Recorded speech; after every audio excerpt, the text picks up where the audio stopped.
Yeah, I am very worried in terms of that.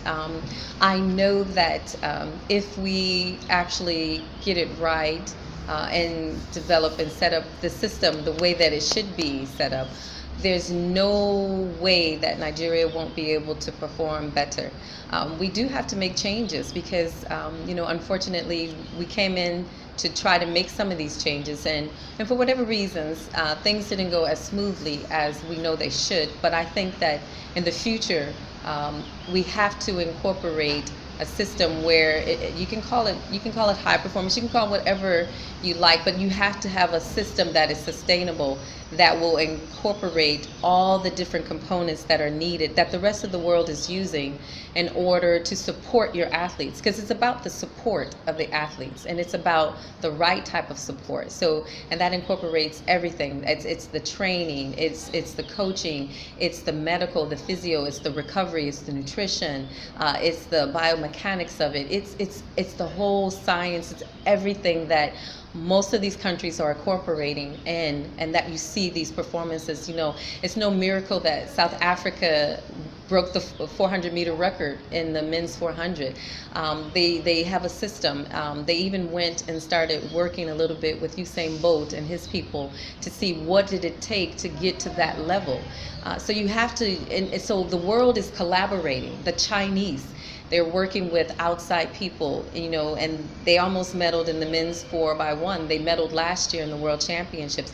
Kenya, for the first time last year at the World Championships, they got a gold medal in the javelin. This year they got a silver medal in the javelin.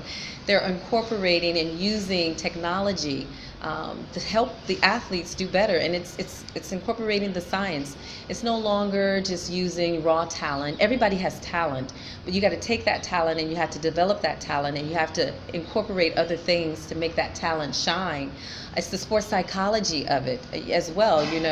What makes someone have a great performance at a local meet or at an all-African games, but when it comes to this big world stage, they're not able to perform. So all of those are part of what makes the athlete be able to perform better. So, and it has to be addressed. It has to be looked at on this type of a stage. If everyone can win a gold medal, they would, but it's very difficult, as we've just seen. And so you must be prepared to do your best at this level. It can be done.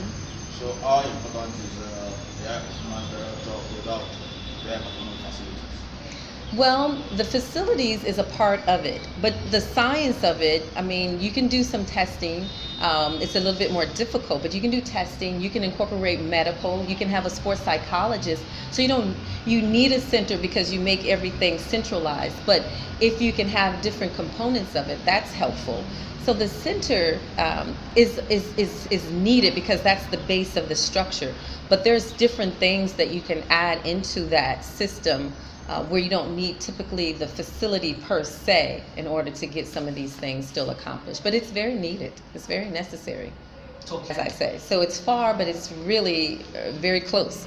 So we need to start right now identifying our talent, saying these are the people that we're going to try to support, and also looking, not just using just only those talents, but looking throughout the next couple of years as to where is our talent, and start really focusing and centralizing our efforts to make these athletes better and to prepare them. That's where the center comes in, because now you can locally look at these athletes, give them the support that they need, and help them to move forward. We have the Commonwealth Games. That can be your tester, so you can see just how far you've come and where you need to go before you get to the 2020 Games. But it's very important right now to start and to start looking at our talent.